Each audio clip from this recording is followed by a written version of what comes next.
Hallelujah. യേശുവേ സ്തോത്രം, യേശുവേ നന്ദി. വിശുദ്ധ ലൂക്കായുടെ സുവിശേഷം 7-ാം അധ്യായം 22-ാം തിരുലിഖിതം.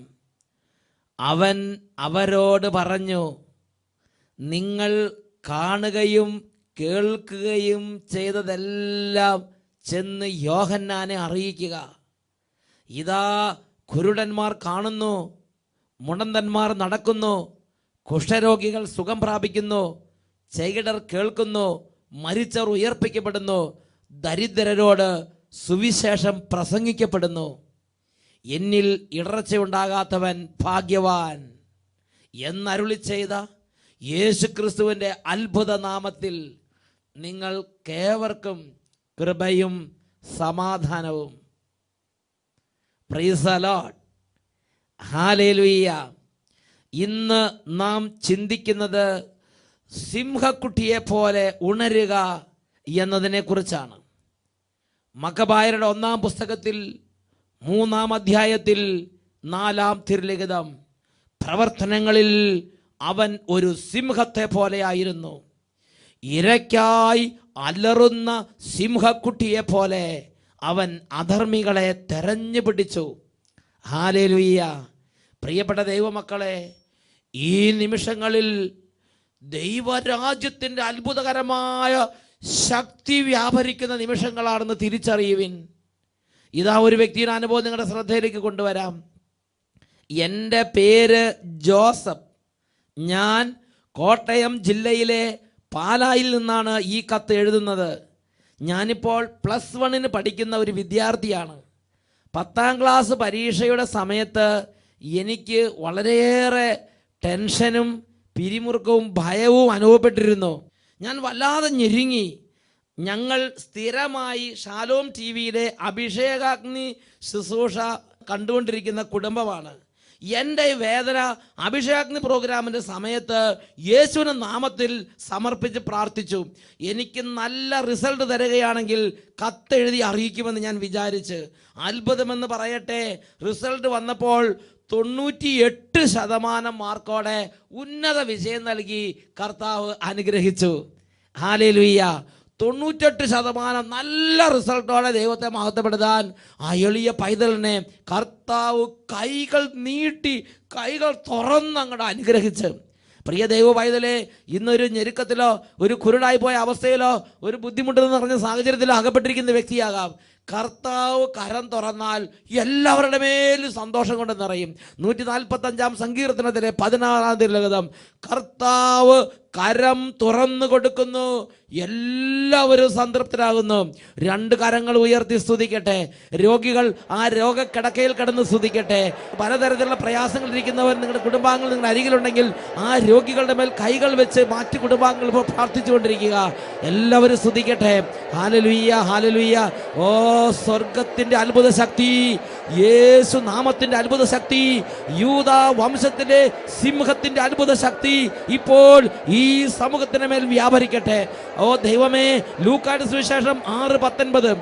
അവൻ്റെ ശരീരത്തിൽ നിന്ന് ശക്തി പുറപ്പെട്ട് എല്ലാവരെയും സുഖപ്പെടുത്തിക്കൊണ്ടിരുന്നു. ഈ വചനത്തിന് ശക്തിയാൽ ഇപ്പോൾ രോഗികൾ സൗഖ്യം പ്രാപിക്കട്ടെ. യാക്കോബ് 5:15. വിശ്വാസത്തോടുള്ള പ്രാർത്ഥന രോഗിയെ സുഖപ്പെടുത്തും. അവൻ പാപങ്ങൾ ചെയ്തിട്ടുണ്ടെങ്കിൽ കർത്താവ് അത് ക്ഷമിക്കും, കർത്താവിനെ എഴുന്നേൽപ്പിക്കും. ഈ വചനശക്തി ഇപ്പോൾ രോഗികളുടെ മേൽ വ്യാപരിക്കട്ടെ. Hallelujah, hallelujah. യേശുവേ ആരാധന, ആരാധന, ആരാധന. ഓ ദൈവമേ, വിശുദ്ധ മത്തായിയുടെ സുവിശേഷത്തിൽ 8-ാം അധ്യായം 16-ഉം 17-ഉം തിരുലിഖിതങ്ങൾ. അവൻ നമ്മുടെ ബലഹീനതകൾ ഏറ്റെടുക്കുകയും രോഗങ്ങൾ വഹിക്കുകയും ചെയ്തു എന്ന് യെശയ്യാ പ്രവചിച്ചത് അങ്ങനെ നിറവേറി. ഇപ്പോൾ ഇത് അന്വർത്ഥമാകട്ടെ. Hallelujah, hallelujah, hallelujah. യേശുവേ ആരാധന, ആരാധന. കുഞ്ഞുങ്ങൾ അത്ഭുതങ്ങൾ കാണട്ടെ കർത്താവേ. യുവതിവാക്കന്മാരുടെ മേൽ കൃപ നിറയട്ടെ കർത്താവേ. അന്ധകാര കോട്ടകളെ യേശുനാമത്തിൽ ശാസിക്കുന്നു, വിട്ടുമാറി പോകട്ടെ. Hallelujah, hallelujah. യേശുവേ ആരാധന, ആരാധന. യേശുവേ ആരാധന, യേശുവേ ആരാധന. യേശുവേ സ്തോത്രം, യേശുവേ നന്ദി, യേശുവേ സ്തോത്രം, യേശുവേ ആരാധന.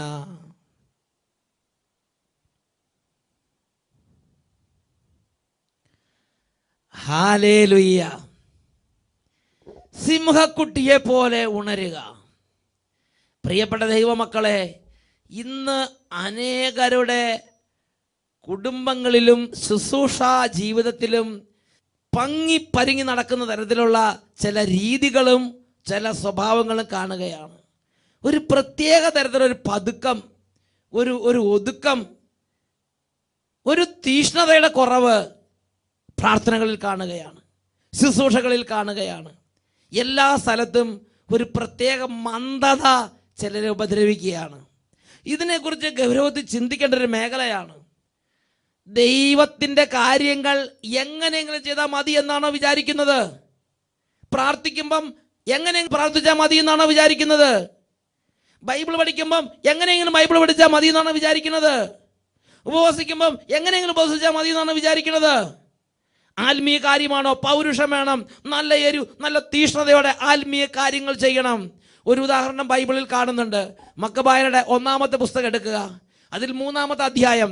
എല്ലാവരും ബൈബിൾ തുറന്നുകൊള്ളുക. ഭവനത്തിൽ ഈ ശുശ്രൂഷ നടക്കുമ്പോൾ തന്നെ ഭവനത്തിൽ ബൈബിൾ തുറന്ന് കൂടെ ബൈബിൾ പഠിച്ച് മുമ്പോട്ട് പോവുക. ബൈബിളിൽ 1 മക്കബായർ 3-ാം അധ്യായം 1 തൊട്ട് 4 വരെയുള്ള തിരുലിഖിതങ്ങൾ. അതിൽ 4-ാമത്തെ വാക്യത്തിൽ യൂദാസിനെ കുറിച്ച് രേഖപ്പെടുത്തിയിരിക്കുകയാണ്. അവൻ പ്രവർത്തനത്തിൽ ഒരു സിംഹത്തെ പോലെ ആയിരുന്നു. അവൻ ഒരു സിംഹക്കുട്ടിയെ പോലെ, ഇരയ്ക്കായി അലറുന്ന ഒരു സിംഹക്കുട്ടിയെ പോലെ അവൻ അധർമ്മികളെ തെരഞ്ഞു പിടിച്ച്, ഒരു പാപിയുടെ മാനസാന്തരത്തിന് വേണ്ടി പ്രവർത്തിക്കുമ്പോൾ ഇരയ്ക്കായി അലറുന്ന ഒരു സിംഹക്കുട്ടിയെ പോലെ ഉണർവ് വേണം, ഒരു തീഷ്ണത വേണം. ഒരു മധ്യസ്ഥ പ്രാർത്ഥന നടത്തുമ്പോഴും അങ്ങനെ തന്നെ വേണം. ഒരു ആത്മീയ കാര്യത്തിന് പുറപ്പെടുമ്പോൾ അങ്ങനെ തന്നെ വേണം. ഞാൻ ഓർക്കുന്നുണ്ട്, എൻ്റെ കൂട്ടത്തിൽ എന്നെ വളരെ സ്നേഹിക്കുന്നൊരു അച്ഛൻ. ആ അച്ഛൻ അട്ടപ്പാടി സഹീവൻ ധ്യാനകേന്ദ്രത്തിൽ ഞാൻ ചിലപ്പോഴൊക്കെ ശ്രദ്ധിക്കുന്നൊരു കാര്യം, വേറെ ആരും അറിയാതെ അച്ഛൻ ചില സംഭവങ്ങൾ ചെയ്യും. ഒരു ദിവസം അച്ഛൻ ചെയ്തെന്താ വെച്ചാൽ, ഞാനൊരു ധ്യാനത്തിന് പോയപ്പോൾ ആ ധ്യാനത്തിന് ഞാൻ അവിടെ നിന്ന് എപ്പോൾ പുറപ്പെട്ടോ അപ്പോൾ ഭക്ഷണം നിർത്തി, എന്നിട്ട് വെറും വെള്ളം മാത്രം കുടിച്ചിരിക്കുക. എന്നിട്ട് എന്നാണോ ഞാൻ തിരിച്ചു വരുന്നത്, ചിലപ്പോൾ ഞാൻ 2 ആഴ്ച 3 ആഴ്ച 4 ആഴ്ച കഴിഞ്ഞിട്ടായിരിക്കും ചിലപ്പോൾ തിരിച്ചു വരുന്നത്. ചിലപ്പോൾ 2 ആഴ്ച കഴിഞ്ഞ് വരും, ചിലപ്പോൾ 1 ആഴ്ച കഴിഞ്ഞ്. എന്നാണോ തിരിച്ചു വരുന്നത് അന്നേ ഭക്ഷണം കഴിക്കുകയുള്ളൂ എന്ന് പറഞ്ഞ് ഉപവാസത്തോടെ ഇരിക്കുക. ഒരു നേരമല്ല, ഒരു ദിവസമല്ല, ഒരാഴ്ചയല്ല, എന്നാണോ അച്ഛൻ വരുന്നത് അന്നേ ഞാൻ ഭക്ഷണം കഴിക്കുകയുള്ളൂ എന്ന് പറഞ്ഞ് കർത്താവിൻ്റെ സന്നിധിയിൽ ആ ഒരു വേദന, ആ ഒരു ത്യാഗം, ആ ഒരു പരിത്യാഗം കാഴ്ചവെച്ച് ഒരു സിംഹക്കുട്ടിയെ പോലെ കർത്താവിന് വേണ്ടി വേല ചെയ്യുന്ന ഒരു എളിയ കർത്താവിൻ്റെ പൈതലിനെ കാണുവാൻ ഈ ജീവിതകാലത്ത് എനിക്ക് ഭാഗ്യം ലഭിച്ചിട്ടുണ്ട്. പ്രിയപ്പെട്ട സഹോദരങ്ങളെ, അതുകൊണ്ട് ആ അച്ഛൻ്റെ ശുശ്രൂഷയിൽ കാണുന്ന പ്രത്യേകത എന്താണെന്നറിയോ? അച്ഛൻ വെറുതെ അതരം തുറന്നൊരു വാക്ക് പറഞ്ഞാൽ മതി, അച്ചട്ടായിട്ട് നടക്കുകയാണ്. ഒരു ദിവസം സഹീവൻ ധ്യാനകേന്ദ്രത്തിലെ ഒരു സ്റ്റാഫ്, ഒരു ജോലിക്കാരി, ആ കുടുംബത്തിൽ 10-20 വർഷമായിട്ടുള്ള ചില ഞെരുക്കം അച്ഛനോട് പറഞ്ഞ്, ഇതാ ശ്വാസമുട്ടലാണ്, വലിവാണ്, മെഡിക്കൽ സയൻസിൻ്റെ ചികിത്സ ഒന്നും ഫലിക്കുന്നില്ല, വീട്ടിൽ കിടന്ന് കുട്ടി വിഷമിക്കുകയാണ്. അച്ഛൻ പറഞ്ഞു, വിഷമിക്കേണ്ട, ഇന്ന് രാത്രി നിങ്ങൾ വീട്ടിൽ ചെല്ലുമ്പോൾ മാറിയിരിക്കും. പ്രിയപ്പെട്ട സഹോദരങ്ങളെ, വീട്ടിൽ ചെല്ലേണ്ട ആവശ്യം വന്നില്ല. ആ സ്റ്റാഫ് അംഗം, ആ ജോലിക്കാരി കോമ്പൗണ്ട് വിട്ട് പുറത്തിറങ്ങുന്നതിന് മുമ്പ് വീട്ടിൽ നിന്ന് ഫോൺ വന്ന്, ഇതാ കുട്ടി സൗഖ്യം പ്രാപിച്ചിരിക്കുന്നു എന്ന് പറഞ്ഞ്. ഇതാണ് സിംഹക്കുട്ടിയെ പോലെ, ഇരയ്ക്കായി അലർന്ന സിംഹക്കുട്ടിയെ പോലെ കർത്താവിൻ്റെ സന്നി ഉണർന്നാൽ ദൈവശക്തി വ്യാപരിക്കുമെന്ന് ഞാൻ നിങ്ങളോട് പറയാൻ കാരണം, മക്കബായരുടെ 1-ാം പുസ്തകത്തിൽ 3-ാം അധ്യായം 1 തൊട്ടുള്ള വാക്യങ്ങൾ. ദൈവത്തിൻ്റെ ഒരു ഉത്തരവാദിത്വം ഏറ്റെടുത്ത ഒരു ദൈവ പൈതലിനെ ദൈവത്തിൻ്റെ വചനം നമ്മളെ പരിചയപ്പെടുത്തുകയാണ്. മത്താത്തിയാസിൻ്റെ പുത്രൻ മക്കബേയൂസ് എന്ന യൂദാസ് നേതൃത്വം ഏറ്റെടുത്തു. സഹോദരന്മാരും പിതാവിൻ്റെ പക്ഷം ചേർന്ന് നിന്നവരും അവനെ സഹായിച്ചു. അവൻ ഉത്സാഹത്തോടെ ഇസ്രായേലിന് വേണ്ടി പോരാടി. അവൻ ജനത്തിൻ്റെ കീർത്തി പരത്തി. മല്ലനെ പോലെ മാർക്കവചം ധരിച്ച് ആയുധമേന്തി അവൻ യുദ്ധം ചെയ്ത് വാൾ കൊണ്ട് സൈന്യത്തിന് സംരക്ഷണം നൽകി. പ്രവർത്തനങ്ങളിൽ അവൻ സിംഹത്തെ പോലെയായിരുന്നു. ഇരയ്ക്കായി അലറുന്ന ഒരു സിംഹക്കുട്ടിയെ പോലെ അവൻ അധർമ്മികളെ തെരഞ്ഞു പിടിച്ച്. പ്രിയപ്പെട്ട ദൈവമക്കളെ, ചിന്തിക്കുക. ഇന്ന് ആത്മീയ കാര്യങ്ങൾ എങ്ങനെയെങ്കിലൊക്കെ കാട്ടിക്കൂട്ടി അങ്ങനെ മടുത്ത് ചതഞ്ഞെന്ന് പറഞ്ഞ് ചെയ്യുമ്പോഴാണ് ദൈവശക്തി പ്രകടമാകാത്തത്. വെടിപ്പോട് ശുദ്ധിയോട് തീഷ്ണതയോട് ചെയ്യാൻ പറ്റുമോ? ദൈവശക്തി അവിടെ ഇറങ്ങും, വിശ്വാസം അവിടെ ജ്വലിക്കും, അത്ഭുതങ്ങൾ അവിടെ കാണും. കർത്താവിൻ്റെ ആത്മാവ് മഹാപ്രവാഹം പോലെ ആ ജനത്തിൻ്റെ മേൽ പ്രവഹിക്കുന്നത് കാണാൻ ദൈവം ഇടവരുത്തും. ഒരു ഉണർവ്, ഒരു തീഷ്ണത ശുശ്രൂഷകളിൽ, പ്രാർത്ഥനകളിൽ, ആത്മീയതയിൽ, വ്യക്തിപരമായ ദൈവത്തോടുള്ള ബന്ധത്തിൽ ആവശ്യമാണ് എന്ന് തന്നെയാണ് തിരുലിഖിതം പഠിപ്പിക്കുന്നത്. നമ്മൾ വെളിപാടിൻ്റെ പുസ്തകത്തിൽ 3-ാമത്തെ അധ്യായത്തിലേക്ക് പോവുകയാണ്. വെളിപാടിൻ്റെ പുസ്തകം 3-ാം അധ്യായം 14-ഉം 15-ഉം തിരുലിഖിതങ്ങൾ എടുക്കുക. അവിടെ ലവോദിക്കയിലെ സഭയുടെ ദൂതന് സ്വർഗത്തിൽ നിന്ന് ഒരു മെസ്സേജ്, സ്വർഗത്തിൽ നിന്നൊരു സന്ദേശം, സ്വർഗത്തിൽ നിന്നും സ്വർഗത്തിന്റെ ഒരു ദൂത് കൊടുക്കുകയാണ്. വായിക്കാം. ലവോദിക്കയിലെ സഭയുടെ ദൂതന് എഴുതുക: വിശ്വസ്തനും സത്യവാനുമായ സാക്ഷിയും ദൈവത്തിന്റെ സൃഷ്ടികർമ്മത്തിന്റെ ആരംഭവുമായിരിക്കുന്ന ആമേൻ അരുളി ചെയ്യുന്നു. നിന്റെ പ്രവൃത്തികൾ ഞാൻ അറിയുന്നു. നീ തണുപ്പോ ചൂടോ ഉള്ളവനല്ല, തണുപ്പോ ചൂടോ ഉള്ളവനായിരുന്നെങ്കിൽ എന്ന് ഞാൻ ആഗ്രഹിക്കുന്നു. നോക്കുക, ഒരു സഭയെക്കുറിച്ചുള്ള ദൈവത്തിന്റെ ഹൃദയത്തിന്റെ ഒരു തേങ്ങലല്ലേ ഇത്? നിന്റെ കുടുംബത്തെക്കുറിച്ച് ഇന്ന് കർത്താവ് എന്താണ് ചിന്തിച്ചുകൊണ്ടിരിക്കുന്നത്? നിന്റെ ആത്മീയ ജീവിതത്തെക്കുറിച്ച് കർത്താവിന് ഇതുപോലൊരു തേങ്ങലുണ്ടോ? നിന്റെ കർത്താവിന് നിന്റെ ആത്മീയ വ്യക്തിപരമായ ആത്മീയ ജീവിതം കാണുമ്പോൾ നിന്നെക്കുറിച്ച് ഇതുപോലെ വേദനിക്കേണ്ട ഒരു അന്തരീക്ഷം ഉണ്ടോ? നിന്റെ പ്രാർത്ഥന കാണുമ്പോൾ, ദേവാലയത്തിലേക്ക് നിന്റെ പോക്ക് കാണുമ്പോൾ, നീ കുർബാനയ്ക്ക് നിൽക്കുന്നത് കാണുമ്പോൾ, നിന്റെ ജപമാല അർപ്പണങ്ങൾ കാണുമ്പോൾ, നിന്റെ ബൈബിൾ വായന കാണുമ്പോൾ, നിന്റെ കർത്താവിനുള്ള സ്നേഹം കാണുമ്പോൾ, ദൈവരാജ്യത്തിന്റെ ശുശ്രൂഷകൾ കാണുമ്പോൾ, കർത്താവിന്റെ ശിഷ്യന നിലയിലുള്ള നിന്റെ പെരുമാറ്റം കാണുമ്പോൾ, നിന്റെ ദൈവമായ കർത്താവ് ലവോദിക്കയിലെ സഭയെക്കുറിച്ച് തേങ്ങലയോടെ സംസാരിച്ചതുപോലെ വ്യതയോടെ സംസാരിക്കാൻ മകനെ, മകളെ, ഇടവരുമോ? ചൂടുണ്ടോ? എരിവുണ്ടോ? ശുഷ്കാന്തിയുണ്ടോ? ഇപ്പൊ തന്നെ എങ്ങനെയാ നിങ്ങളുടെ ഇരിപ്പ്? ചിന്തിച്ചു നോക്കിക്കേ. ഒരു ആത്മീയ പൈതലിന് ചേർന്ന് ഇരിപ്പാണോ ഇത്? ഒരു ഉണർവിന്റെ അഭിഷേകം വ്യാപരിക്കുന്നുണ്ടോ? ഒരു തീ എനിക്ക് നിങ്ങൾക്ക് ആവശ്യമാണ്. അല്പം ഒരു തീ ആവശ്യമാണ്. ഒരു ശുഷ്കാന്തി, ഒരു ഉണർവ് ആത്മീയ കാര്യങ്ങൾക്ക് വളരെ വളരെ അത്യാവശ്യമുള്ള സംഗതി. ഇത് സ്വർഗം ആഗ്രഹിക്കുന്നുണ്ട്. ഹല്ലേലൂയ, യേശുവേ സ്തോത്രം. നമ്മൾ ബലിയർപ്പിക്കുമ്പോഴാണെങ്കിലും, നമ്മൾ സന്ധ്യാപ്രാർത്ഥന ചെയ്യുമ്പോഴാണെങ്കിലും, നമ്മൾ രാജ്യത്തിന് ശുശ്രൂഷകൾ ചെയ്യുമ്പോഴാണെങ്കിലും, നമ്മൾ മറ്റുള്ളവരോട് യേശുവിനെ കുറിച്ച് സംസാരിക്കുമ്പോഴാണെങ്കിലും, വേണ്ട വചനം കേൾക്കാൻ ഇരിക്കുമ്പോൾ പോലും ഒരു തീയുടെ അനുഭവത്തിൽ, ഒരു ജ്വലിക്കുന്ന അനുഭവത്തിൽ ആത്മീയ കാര്യങ്ങളിൽ പങ്കുചേരണം. ആത്മീയ കാര്യങ്ങളിൽ അലസത നന്നല്ല. ജെറമിയ 48:10 ആത്മീയ കാര്യങ്ങളിൽ അലസനായവൻ ശബ്ദൻ, കർത്താവിന്റെ വേലയിൽ അലസതയോടെ ചെയ്യുന്നവൻ ശബ്ദൻ, ശപിക്കപ്പെട്ടവൻ. ആ ഒരു ശാപം പേറുന്നുണ്ടോ? പ്രിയപ്പെട്ട സഹോദരങ്ങളെ, റോമാലേഖനത്തിൽ 12-ാം അധ്യായത്തിൽ 11-ാം തിരുലിഖിതം വചനം പഠിപ്പിക്കുകയാണ്: തീഷ്ണതയിൽ മാന്യം കൂടാതെ ആത്മാവിൽ ജ്വലിക്കുന്നവരായി കർത്താവിനെ ശുശ്രൂഷിക്കണം. തീഷ്ണതയിൽ മാന്യം കൂടാതെ ആത്മാവിൽ ജ്വലിക്കുന്നവരായി കർത്താവിനെ ശുശ്രൂഷിക്കണം. ഞാൻ ഈ അടുത്ത കാലത്ത് ഒരു എളിയ പൈതലിനെ കുറിച്ച് കേട്ടു. അദ്ദേഹത്തെ അച്ഛൻ ഒരു കൗൺസിലിംഗ് ശുശ്രൂഷയ്ക്ക് വേണ്ടി നിയോഗിച്ചിരിക്കുകയാണ്. അദ്ദേഹം ഒരു കൗൺസിലിംഗ് ശുശ്രൂഷയ്ക്ക് വേണ്ടി പ്രവേശിക്കുന്ന മുമ്പ് ചെയ്തെന്താണെന്നറിയോ? 100 തവണ കുരിശിന്റെ വഴി ചൊല്ലി പ്രാർത്ഥിച്ച് ആ ജനത്തിന് വേണ്ടി പ്രാർത്ഥനയുടെ ഒരു ഗോപുരമായി മാറിയിട്ടാണ് കൗൺസിലിങ്ങിന് പോയിരുന്നത്. വളരെ പ്രകടമായ അത്ഭുതങ്ങൾ കർത്താവ് അവിടെ ചൊരിഞ്ഞു കൊടുത്ത്. Price the Lord, hallelujah.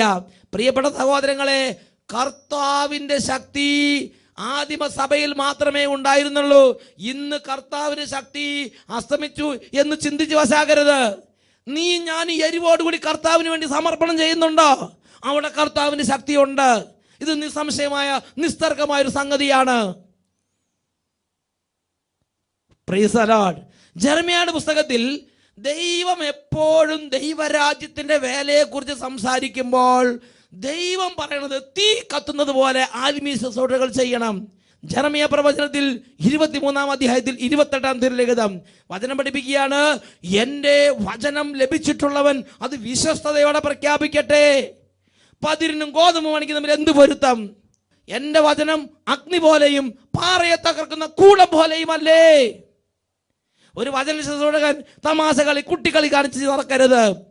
ജെറമിയയുടെ പുസ്തകം 5-ാം അധ്യായം 14-ാം തിരുലിഖിതം പഠിപ്പിക്കുന്നു: അവർ ഇങ്ങനെ പറഞ്ഞതുകൊണ്ട് എന്റെ വചനം നിന്റെ നാവിൽ ഞാൻ അഗ്നി പോലെയാക്കും, അവരെ ഞാൻ വിറകാക്കും, അഗ്നി വിറകിനെ വിഴുങ്ങിക്കളയും. Praise the Lord. ഹല്ലേലൂയ. പ്രിയപ്പെട്ട ദൈവമക്കളെ, ദൈവം ഒരു എരിവുള്ള ശുശ്രൂഷ ആഗ്രഹിക്കുന്നു. ദൈവം ഒരു എരിവുള്ള ജീവിതം ആഗ്രഹിക്കുന്നു. ഒരു ശുഷ്കാന്തി, ഒരു ഉണർവ് ഈ കാര്യങ്ങളിൽ ദൈവം പ്രതീക്ഷിക്കുന്നുണ്ട്. Price the Lord. Hallelujah. 1 Samuel 17:34 ദാവീദ് എന്ന് പറഞ്ഞ കൊച്ചു ബാലൻ സൗൽ രാജാവിന് മുമ്പിൽ ആനയിക്കപ്പെട്ടിരിക്കുകയാണ്. അവനെ സൗൽ രാജാവ് ഇന്റർവ്യൂ നടത്തിക്കൊണ്ടിരിക്കുകയാണ്. അപ്പോൾ തന്നെക്കുറിച്ച് തന്നെ ദാവീദ് സൗൽ രാജാവിനോട് പറയുന്ന ഒരു ഭാഗമാണ് 1 സാമുവേൽ 17:34. പിതാവിൻ്റെ ആടുകളെ മേയ്ക്കുന്നവനാണ് ഈ ദാസൻ. സിംഹമോ കരടിയോ വന്ന് ആട്ടിൻ പറ്റത്തിൽ ഒരു ആട്ടിൻകുട്ടിയെ തട്ടിയെടുത്താൽ ഞാൻ അതിനെ പിന്തുടർന്ന് രക്ഷിക്കും. അവ എന്നെ എതിർത്താൽ ഞാൻ അവയുടെ ജടയ്ക്ക് പിടിച്ച് അടിച്ചു കൊല്ലും. അങ്ങനെ അനേകം സിംഹങ്ങളെയും കരടികളെയും ഈ ദാസൻ കൊന്നിട്ടുണ്ട്. സൗലിന്റെ മുമ്പിൽ ദാവീദ് രേഖപ്പെടുത്തുകയാണ്. പ്രിയപ്പെട്ട സഹോദരങ്ങളെ, ദൈവരാജ്യ വേല ചെയ്യുമ്പോൾ, ആത്മാക്കളെ നേടാൻ വേണ്ടി അധ്വാനിക്കുമ്പോൾ, സന്ധ്യാപ്രാർത്ഥന ചെയ്യുമ്പോൾ, മധ്യസ്ഥം അപേക്ഷിക്കുമ്പോൾ, കുരിശിന് വഴി നടത്തുമ്പോൾ ഇതുപോലൊരു എരിവുണ്ടോ? എൻ്റെ പിതാവിൻ്റെ ആടുകളെ മേയ്ക്കുന്നവനാണ് ഞാൻ ഈ ശുശ്രൂഷ ചെയ്യുന്നത് വഴി എൻ്റെ പിതാവിൻ്റെ ആടുകളെ തട്ടിക്കൊണ്ടുപോകുന്ന സിംഹം, കരടി അതെല്ലാം പിളർന്ന് അതെല്ലാം കരിഞ്ഞ് ചാമ്പലായി ദൈവജനം വിടുതൽ പ്രാപിക്കണം. ആ ഒരു എരിവ് ഹൃദയത്തിലുണ്ടോ? എഴുന്നേറ്റ് നിന്ന് ഈ നിമിഷങ്ങളിൽ ഒരു ആത്മാവിൻ്റെ ജലനത്തിനായി പ്രാർത്ഥിക്കാം. ഓ, ഇന്നലത്തെ തീ, ഇന്നത്തെ ചാരം എഴുന്നേറ്റ് നിൽക്കുക. 2 കരങ്ങൾ ഉയർത്തി സ്തുതിക്കട്ടെ. Hallelujah, hallelujah, hallelujah. ഓ പിതാവേ, മങ്ങിപ്പോയ തീഷ്ണതയെ വീണ്ടും എരിയിക്കണമേ. 1 മക്കബായർ 3:4 അഭിഷേകം നിറയട്ടെ. അവൻ പ്രവർത്തനങ്ങളിൽ ഒരു സിംഹത്തെ പോലെ ആയിരുന്നല്ലോ. Hallelujah, hallelujah. അഭിഷേക ശക്തി കുടുംബങ്ങളിലേക്ക് വ്യാപരിക്കട്ടെ, സമൂഹങ്ങളിലേക്ക് വ്യാപരിക്കട്ടെ, ശുശ്രൂഷകരിലേക്ക് വ്യാപരിക്കട്ടെ, കുട്ടികളിലേക്ക് വ്യാപരിക്കട്ടെ, യുവതിവാക്കന്മാരിലേക്ക് വ്യാപരിക്കട്ടെ. Hallelujah, hallelujah. യേശുവേ ആരാധന, ആരാധന. യേശുവേ ആരാധന, ആരാധന. യേശുവേ ആരാധന, ആരാധന. Hallelujah, hallelujah. യേശുവേ, യേശുവേ, യേശുവേ ആരാധന, ആരാധന. Hallelujah, hallelujah. യേശുവേ സ്തോത്രം, യേശുവേ നന്ദി, യേശുവേ സ്തോത്രം, യേശുവേ നന്ദി. വെളിപാടിന്റെ പുസ്തകത്തിൽ 3-ാം അധ്യായത്തിൽ 19 തീഷ്ണതയുള്ളവനാകുക, അനുതപിക്കുക. Praise the Lord.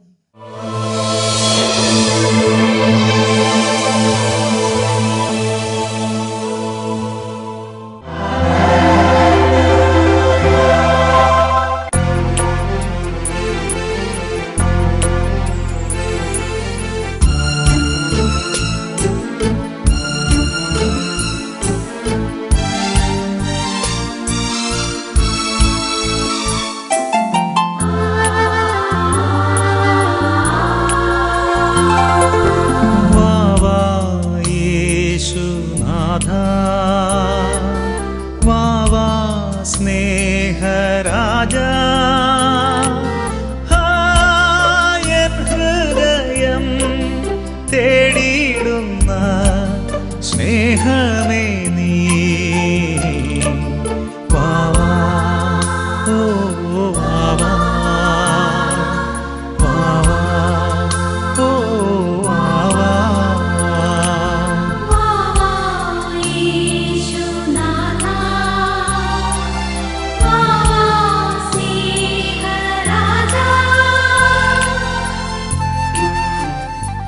പ്രഭാഷകന്റെ പുസ്തകത്തിൽ 48-ാം അധ്യായം 1-ാം തിരുലിഖിതം.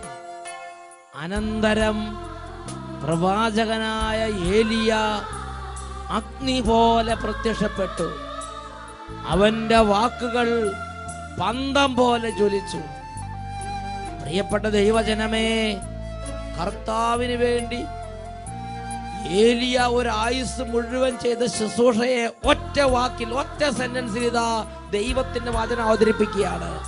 അവൻ അഗ്നി പോലെ പ്രത്യക്ഷപ്പെട്ട് പന്തം പോലെ അവന്റെ വാക്കുകൾ ജ്വലിച്ചു. 2 കരങ്ങൾ സ്വർഗത്തിലേക്ക് ഉയർത്താം. ഈ നിമിഷങ്ങളിൽ ഒരു വലിയ അഗ്നി അഭിഷേകം വ്യാപരിക്കണം. യെശയ്യ 66-ാം അധ്യായം 15-ാം തിരുലിഖിതം. കർത്താവ് അഗ്നിയിൽ എഴുന്നള്ളുന്നു, അവിടുത്തെ രഥം ഒരു കൊടുങ്കാറ്റ് പോലെ. Hallelujah, hallelujah. യേശുവേ, ആരാധന, ആരാധന. ഇപ്പോൾ അനേക രോഗികൾ സൗഖ്യം പ്രാപിക്കട്ടെ കർത്താവേ. വലിയ ഭയം, ആകുലത, ടെൻഷൻ, നിരാശ, കുറ്റബോധം, പലതരത്തിലുള്ള ദുർപീഡകൾ, ഇങ്ങനെയുള്ള ഓരോ പീഡകളിൽ കുടുങ്ങിക്കിടക്കുന്നവരെ, ഓരോ തരത്തിൽ സാത്താന്യ പീഡകൾ ആക്രമിച്ചുകൊണ്ടിരിക്കുന്നവരെ യേശുനാമത്തിൽ വിടുവിക്കുന്നു. തിന്മകളും കോട്ടകളും തകരട്ടെ. Hallelujah, hallelujah. യേശുവേ, ആരാധന, ആരാധന. യേശുവേ,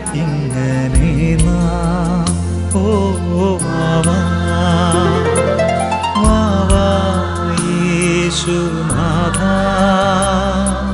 വാവാ സ്നേഹരാജാ, എൻ ഹൃദയം തേടിയിടുന്ന സ്നേഹമേ നീ. വാവാ, ഓ വാവാ, വാവാ, ഓ വാവാ.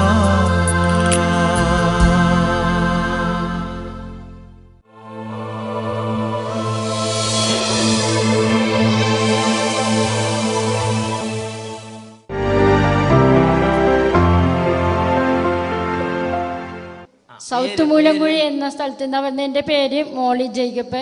എൻ്റെ മകൾക്ക് വേണ്ടിയാണ് ഞാൻ ഈ സാക്ഷ്യം പറയുന്നത്. എൻ്റെ മകളുടെ പേര് മേരി ജേഷ്മ എന്നാണ്. അവൾ BA 3-ാം വർഷം വിദ്യാർത്ഥിയാണ്. അവൾക്ക് 5 വർഷമായി തുടരെ വയറുവേദനയായിരുന്നു. പല ഡോക്ടർമാരെയും കാണിച്ച് ആയുർവേദവും ഇംഗ്ലീഷും ഹോമിയോപ്പതിയും ഒക്കെ കഴിച്ചുകൊണ്ടിരിക്കുകയായിരുന്നു. സ്കാൻ ചെയ്തു. അപ്പോൾ പറഞ്ഞ് ഈ വയറുവേദന അങ്ങനെ മാറൂല, മരുന്ന് കഴിച്ചുകൊണ്ട് തന്നെ നിൽക്കണമെന്ന് പറഞ്ഞ്. അങ്ങനെ കുട്ടി മരുന്ന് കഴിച്ചുകൊണ്ടിരിക്കുകയാണ്. ഇതിനിടയിൽ ഞങ്ങൾ TV-യിൽ 8:30 മണിക്കുള്ള അഭിഷേകാഗ്നി പ്രാർത്ഥനയിൽ ആരാധന സമയത്ത് ബഹുമാനപ്പെട്ട അച്ഛൻ പറഞ്ഞു, ഓരോരുത്തരും രോഗങ്ങളുള്ളവർ തലയിൽ കയ്യിൽ വെച്ച് അവരുടെ രോഗങ്ങൾക്ക് വേണ്ടി പ്രാർത്ഥിക്കണമെന്ന് പറഞ്ഞു. ഈ സമയം എൻ്റെ മോള് തലയിൽ കൈവച്ച് വിശ്വാസത്തോടെ ഈശോ എന്നെ സുഖപ്പെടുത്തുമെന്ന് പറഞ്ഞുകൊണ്ട്, സ്വർഗീയ അപ്പച്ച എൻ്റെ ഈ രോഗം എനിക്ക് മാറ്റിത്തന്നെ എന്ന് പറഞ്ഞ് നിലവിളിച്ച് കരഞ്ഞു. മോള് പ്രാർത്ഥിച്ചു. ദൈവാനുഗ്രഹം എന്ന് പറയട്ടെ, ഈ നിമിഷം വരെ എൻ്റെ മോൾക്ക് അത് കഴിഞ്ഞ് വയറുവേദന ഉണ്ടായിട്ടില്ല, മരുന്ന് കഴിക്കേണ്ടിയും വന്നിട്ടില്ല. ഞാനും എൻ്റെ കുടുംബം ഈശോയ്ക്ക് കോടാനുകോടി നന്ദി പറയുന്നു. ഈശോയെ നന്ദി. 5 വർഷമായുള്ള രോഗം ടെലിവിഷന്റെ മുമ്പിലിരുന്ന് യേശുവേ വിശ്വാസത്തോടെ അങ്ങോട്ട് കൈവച്ച് പ്രാർത്ഥിച്ചു. തൽക്ഷണം ആ രോഗം വിട്ടുപോയി. പിന്നെ ഇന്ന് വരെ രോഗം ആ കുട്ടിയെ അലട്ടിയിട്ടില്ല. അതുകൊണ്ട് ഫോർട്ട് കൊച്ചിയിൽ നിന്ന് ഇവിടം വരെ വന്ന് ഇന്ന് അട്ടപ്പാടി മലമുകളിൽ കർത്താവ് യേശുവിൻ്റെ നാമത്തെ ഈ സഹോദരി മഹത്വപ്പെടുത്തുകയാണ്. ഹല്ലേലൂയ. കുട്ടി എന്ന് പറഞ്ഞാൽ തീരെ ചെറിയ കുട്ടിയെന്ന് വിചാരിക്കുന്നത്. BA പഠിക്കുന്ന കുട്ടിയെ പറ്റില്ല അല്ലേ? നല്ല പഠിപ്പുള്ള കുട്ടിയാണ്. അത് തോന്നൽ കൊണ്ട് പറയണതല്ല, ശരിക്കും സ്പഷ്ടമായിട്ട് അങ്ങോട്ട് ആ രോഗത്തിന്റെ വേദന അനുഭവിച്ചിട്ട് അത് മാറിയതിന്റെ സന്തോഷം അനുഭവിച്ചിട്ടാണ് ഇപ്പം വന്ന് പറയുന്നത്. Price the Lord. കരങ്ങൾ ഉയർത്തിയടിച്ച് കർത്താവിനെ മഹത്വപ്പെടുത്താം. അവൻ നല്ലവനല്ലോ, ദയയെന്നുമുള്ളത് അവൻ നല്ലവനല്ലോ, സ്തുതിയെന്നും അവന്. അവൻ നല്ലവനല്ലോ, ദയയെന്നുമുള്ളത് അവൻ നല്ലവനല്ലോ, സ്തുതിയെന്നും അവന്. അവൻ നല്ലവനല്ലോ, ദയയെന്നുമുള്ളത് അവൻ നല്ലവനല്ലോ, സ്തുതിയെന്നും അവന്.